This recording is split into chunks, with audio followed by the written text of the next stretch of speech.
Welcome to EXecuTALKs, brought to you by the Canada School of Public Service. My name is Daniel Lowen, and I have the pleasure today of talking with two senior executives in the public service who will, in a moment, introduce themselves. Let me draw your attention to our expert, experienced leaders in the public service who have been through these issues themselves and are here to share their best practices and lessons learned. Well, shall we start with Yasmine Laroche? Peux-tu te présenter? Merci, Daniel, and hi, everybody. It's great to be here. Thank you so much for inviting me. I have to say, in your intro, the one thing that popped into my head, Daniel, was I guess I'm really old. Because I've been around a long time and have learned a lot, obviously, around diversity and inclusion, both as somebody who comes from an employment equity seeking group and also somebody who, as a leader, has been responsible for building high-performing teams. And I think it's really important when you're talking about diversity and inclusion that you really focus on why it actually makes you better. And I'm very lucky that right now, as the Deputy Minister for Public Service Accessibility, it's all about how do we make this public service of ours better. Thank you. Absolutely. Nice intro, knowing that the diversity of opinion, the breadth of expertise, and the inclusion of various ideas gives us, as executives in the public service, gives us a chance to provide better informed vision, more comprehensive policy, client-focused service, and more effective programs. It's why we're here. Sonny Perron. Hi, Daniel. Thank you very much for the invitation, and good afternoon, everybody. I'm addressing you today from unceded Algonquin territories. I would like to thank the Algonquin people to allow me to do my work on their territory, and also salute all the Indigenous people across the country for allowing us to work on their land. It's a pleasure to be with you. I'm really glad to be invited there. Maybe a bit on the opposite of Yasmine that says I learn a lot. I think on my side, I always feel I still have so much to learn about diversity and how, as a person, as a public servant, as a leader in an organization, I need to adjust myself all the time with humility. Because frankly, we just don't know much about who is sitting beside us all the time. We are not in their shoes. So it means we need to learn every day about how to do that. And this is part of our job, I think, as public servant, is to adjust ourselves and the organization we belong to be able to adapt all the time, and adapting to a notion of diversity that is very different in 2020 today than it was in 1970. So we have to learn in this, and just glad that we spend the time together today and with everybody connected with us to learn about that. So thank you. Excellent. And you mentioned how things are different in 2020. Things are different now than they were, say, even in February before the COVID-19 pandemic. And that's played a role in the degree of inclusivity and diversity in our operations and our programs and in what we can deliver for Canadians and so on. On that note, we are all working, most of us are working from our homes today, folks, as you probably are. So we appreciate your patience with any minor technical issues, but rest assured that we've all had our post-COVID haircuts and we're here in our best sweatpants. Our topic, managing inclusivity and diversity. Why? To promote a psychologically safe workplace. Why is it important for a harried executive? Why is it important for them to recognize the need for a psychologically safe workplace for their employees? Who would like to start? Sure, I'll go. Why is it important to recognize the importance of a psychologically safe workplace for our employees? Let's look at our data on the Public Service Employee Survey, because I think that's a really great starting point. We have some pockets of our population with really, really high results on harassment and discrimination. Mm-hmm. So people with disabilities typically report incidences of harassment and discrimination 20% higher than the norm for the public service. So if you have people who feel that they don't belong, that they're not welcome, that is not a psychologically safe environment. And if you don't feel psychologically safe, then you're not going to be able to bring your best game to the office because you're living in fear and worry and anxiety. And those are all things that prevent us from being our best selves. And if we really want a productive and performing workforce, then it is really important that we create that safe environment where people feel like they can give their best. Thank you. Sunny?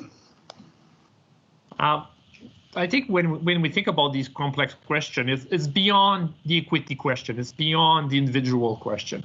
It's about making sure that the diversities that exist can coexist together in our organization, but beyond that, can influence what the organization look like. I think too often in the past, without being conscious about that, we try to normalize. We push to get people doing the same in the same workplace in the same way, and we have policies that want it to be equitable, so we treat everybody in the same way, and frankly, this is a mistake. Mm-hmm. We learn about that over time. In fact, what we need to do is much more to be adaptive to the reality. So we bring people to be able to coexist and work together and contribute and change the face of our organization. We want everybody to feel that they participate in. And frankly, if I come in and I'm disregarded because I'm different, I'm disregarded because I cannot participate in the same way as others, then I will not feel included and I will not give my best to the organization, and the organization will not get my best from me. So we need to do this. We want the organization also to be a place where we create teams. And to be creating teams, we need to be attractive. And if there is that vision that this organization here is not the best place to be if you're different and you don't fit in the mold, then we won't succeed in doing this. We want to deliver better mandate, and delivering my mandate selfishly is to bring people that can bring different perspectives so we can serve better Canadian, and we can be more sensitive to what Canadian goes through in their own life. If we are all the same, coming all from the same place, then we are not equipped to do that right. So I think as leader, we are team builders first and foremost. And frankly, you need everything in a team, forward, goalies, defense. The same thing when you look at a team of people working in public service. You need people that have different characteristics to bring us and build us a stronger team. So this is what I think it matters. And frankly, if people do not feel safe in our organization, they wouldn't want not to contribute to creating this ethos of an organization and change the face of it. We have at Indigenous Service Canada this kind of challenge whereby we serve Indigenous people. This organization needs to be able to respond and be close to the reality of Indigenous people. So it's why having a solid representation of Indigenous people and having them doing well and feeling well in this organization is a priority. So representation is important, but more than that, it's also to have them feeling that they can in the organization fully contribute because they feel well and supported, and they feel that they have an influence in the organization. Bravo. So as a white male who is assumed to be heterosexual with that I'm not living with a disability, that I'm in the prime of my youth, I benefit from the inclusion of that whole wealth of perspectives, that wealth of experience of the Canadian population, of the public service. I benefit from being able to provide better programs, better services, make better decisions, better plans, and so on.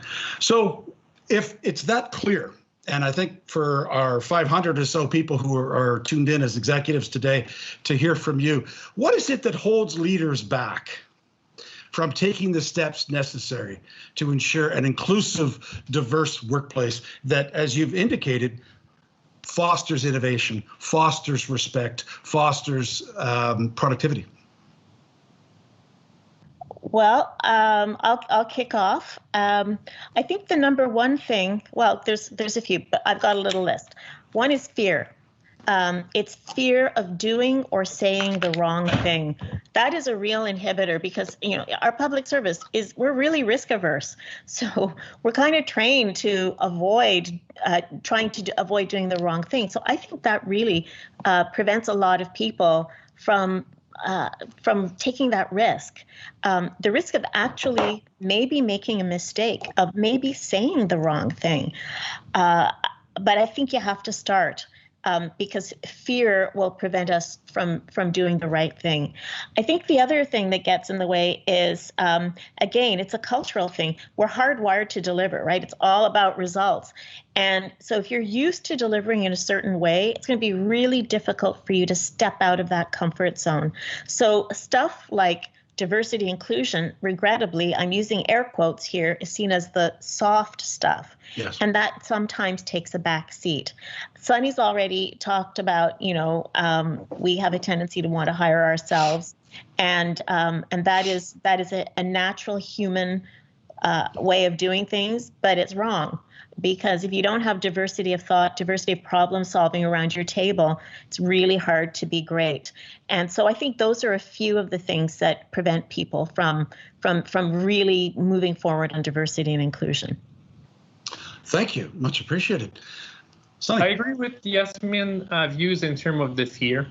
I do believe also that we build our teams in an incremental way. So it means that the next staffing action and next staffing action, rather than looking at it and say, I would like to do over time a construct that will bring diversity in, that will make us a bit different than what we are today. And frankly, public service had success in the past when we bring the number of women leaders and executive in public service. We have made a lot of progress in the last 20 years in that sense. It's possible, but you need to do it deliberately and ready to have regular discussion about that. If you're in an organization that have once a year at the management table a discussion about diversity and inclusion, it's not enough. It needs to be something that you always have in mind, and you ask your question about what is the next hire, what is the next talent management activity.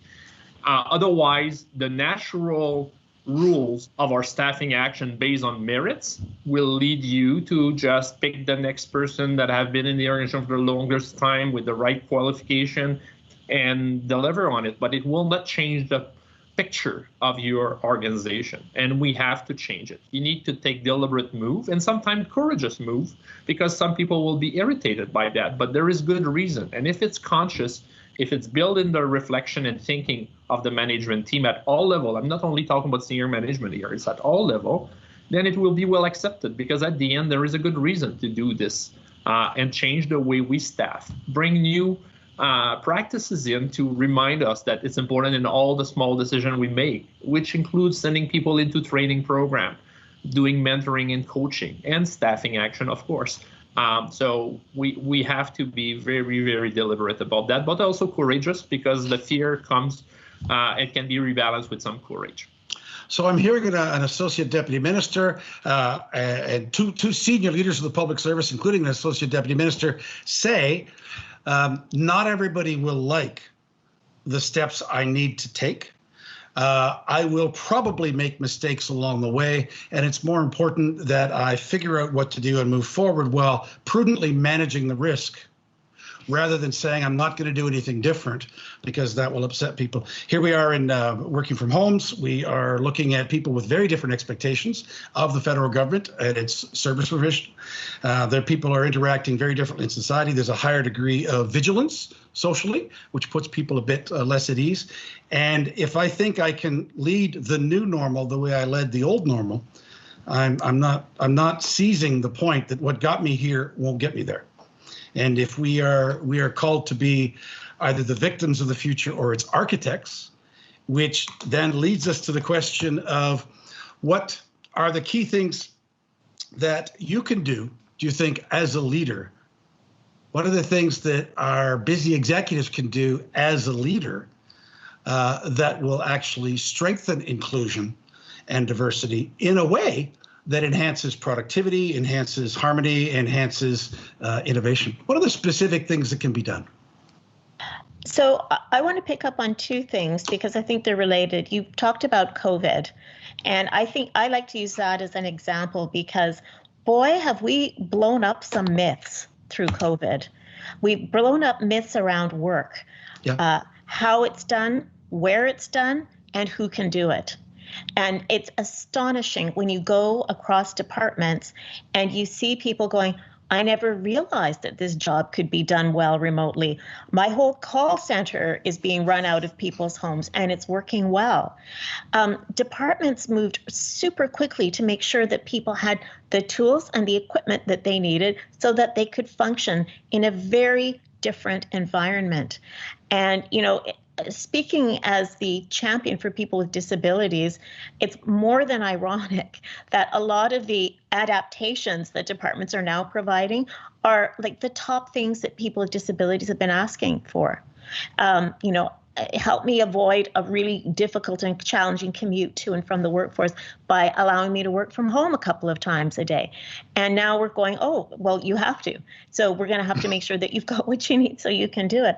I'd like to see how we seize on this new mindset that we've developed that says, yes, of course, we're going to do things differently. We want you to be productive. So that's one thing. How do you build on that mindset? Sunny talked about staffing processes and the merit principle. And, one of the simple things that we as leaders can do is take a really hard look at our posters and the way we design them, and the dreaded SOMCs, the statement of merit criteria that we put in there, that you look at them and you go, oh my goodness, there's only 2 people in the department who could ever do this job, because we get so specific about qualifications, about experience. So one thing that I would urge people to do is think about who you are excluding by the way you design these. And are you hiring to be risk averse, or are you hiring for potential? And I think that is a really, really important thing that you could do. The third thing I would say is listen to people with lived experience. Are there networks in your organization of people in different equity-seeking groups? You can join as an ally. You don't have to actually be a member of a group. You can join as an ally. So become an ally and become a champion. And Sunny mentioned mentoring. Mentoring is a great way to learn, because it's a two-way relationship. And if you choose to mentor people who may not have grown up in our public service and don't understand our culture, you're going to help them to navigate our very complicated culture, but they're going to help you by opening you up to new ways of thinking and being and seeing. So those are a few things that I would say can be done. Thank you. You remind me, Yasmin, of a mentor of mine who said, if you're worried about making a mistake, don't worry. You will. You can stop worrying, get on with figuring out what needs to be done, and what is your plan B. Sunny. Yeah, I think as leader, you're a voice and you're someone that people will pay attention. And when I say leader, it's at all level. It's not only the deputies, it's not only the ADM, it's everybody. We all have a role in this. Be humble. You don't know, you're fearful about diversity, just admit it, but be ready to learn. Invite people to bring to your attention what are the barriers, what are the challenges, what doesn't work. Be open for that and create space for discussion.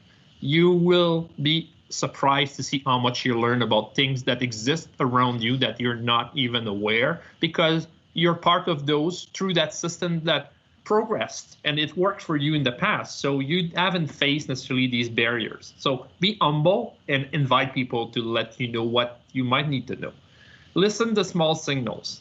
So sometimes, oh, there is some insatisfaction here and there. Sometimes there is a cause, and that insatisfaction is never big because it's not the majority, but that minority group brings an issue that for them is very, very important. It's a majority of this minority that thinks that something doesn't work in the organization. So don't only focus on the main narrative. The smaller narrative is really, really important, the small talk. So again, being open, these signals will come to you. Do meta-analysis of some of the information about absenteeism, career progression, labor relation issue. Sometimes, it turns into labor relation because things have not been addressed before. People cannot perform if they are discriminated. They cannot perform if they are put aside. They cannot perform if they feel unincluded in the organization. So pay attention to that. It's part of our work. And last, I would say, make visible move. You're in a place where you can do things that will be noticed by others. For example, in our department here, we have decided to include Indigenous leaders in some of our boards when we are hiring senior executive that will be having a front relation with partners out there. And frankly, we think we have good process and we can pick on the right candidate. But having someone from outside that will maybe detect characteristic that will make a change in our organization is very, very important. So, and it gives a signal to the organization when suddenly someone comes to a board and they see a chief sitting at the table with other executive, then there is a signal that first the client is important, the partners are important, but also that we are maybe ready to change the way we do it. It's not only done by public servant for public servant. We are ready to take the outside view of our organization. So doing these moves makes a difference. And then you see that being replicated elsewhere in the organization. So I'm inviting people to be courageous and sometimes make visible moves that will be noticed by the rest of the organization. Thank you. Yasmin, you were hinting at the idea earlier of as a leader, I can do this as an individual, but as a leader, I can also do this as an organization, as Sunny's been describing. What are some of the things you can do to help? Well, let me back that up. Our listeners, the people viewing, are as EXs are part of the top 2% of the public service. And yet we're often looking up for leadership, when in fact 98% of the public service is looking to us. So as an EX1, as a new EX1, as an acting EX1, as somebody in their first year, or someone who's been there 16 years, what can they do to help foster in their own organization an accountability for everyone to promote inclusion? Oh, that's a great question, and I'm really glad that you asked it, because I believe fundamentally in the power of the individual to make a difference. You know, I spoke earlier about one of the things that prevents us from acting is fear. Or sometimes it's, well, it's too big and we expect that, you know, well, the system is going to take care of it. Well, some of the things that I have observed, the biggest difference is made at the level of the individual. I mean, we've read all of the literature on leadership, and we know that the biggest predictor for success in somebody's career is their direct leader, is their manager. It's how that person interacts with them. So I like to ask this question. If every one of us as a leader, a manager, a director, were to ask one question of each of our employees, and it's a simple question. It's, what can I do to help you make your very best contribution? Imagine if each one of us did that. Because it's no longer a conversation about what you're broken and how do I help you fix how you're broken. It puts the onus back on me to say, I have the power, I have the tools, I can help you. And I think COVID is actually forcing a lot more people to have those kinds of conversations, and that's a really good thing. So I think that is a simple and concrete thing that somebody can do. Back to Sunny's point, look at your PSES results. That they are great indicators about how you're doing. There's a whole lot of indices that relate back to diversity and inclusion, and harassment and discrimination, or feeling emotionally drained at the end of my workday. Those are all really good indicators to be looking at and see how well you're doing and how well is your broader organization doing. And then sit down and talk with your employees about how do we start to change this. It's amazing the difference that having a conversation can make when you actually start to listen and have a dialogue with people about how do we work together to make things better. So if I, as an executive, am thinking I need direction from Treasury Board Secretariat, I've just heard from Treasury Board's Deputy Minister of Public Service Accessibility. The lesson is pretty clear. The message is pretty clear. It's on me. I am going to make mistakes. I need to be courageous. I want to consult with others. I want to listen. I want to reach broadly to get a variety of perspectives. And I want to act boldly in going forward. Sunny, what else did you want to share with regard to, as the Associate Deputy at Indigenous Services Canada, what else did you want to share that would help a harried executive take a step this afternoon, tomorrow, next week? Pick a cause. You are all champions. You can volunteer to take on a cause in your department as a formal departmental champion on a subject. But you can make it yourself as well within your area, within your sector, pick a cause. And so for me, what is important is inclusion of people that have mental health disabilities. And my fear is making sure that people that visible minority cannot progress well in their career in our sector. Take the cause on, raise that with your colleagues, and offer to your organization to formally take on the championship. You will make a huge difference by creating a space for dialogue around these questions and bringing that back regularly to your colleagues. We are busy living on mandate. I think Yasmin was really clear. We are trained to deliver. But sometimes we have to go back to some of the fundamental, which is building teams. And if you decide to champion one dimension of diversity, I'm not telling you to take on everything. It's big, it's a lot. But decide to put yourself in. And if there is already a champion in your department doing that, offer your services. One day it will be noticed. People will call you to take more. We need that. And there is so much to learn.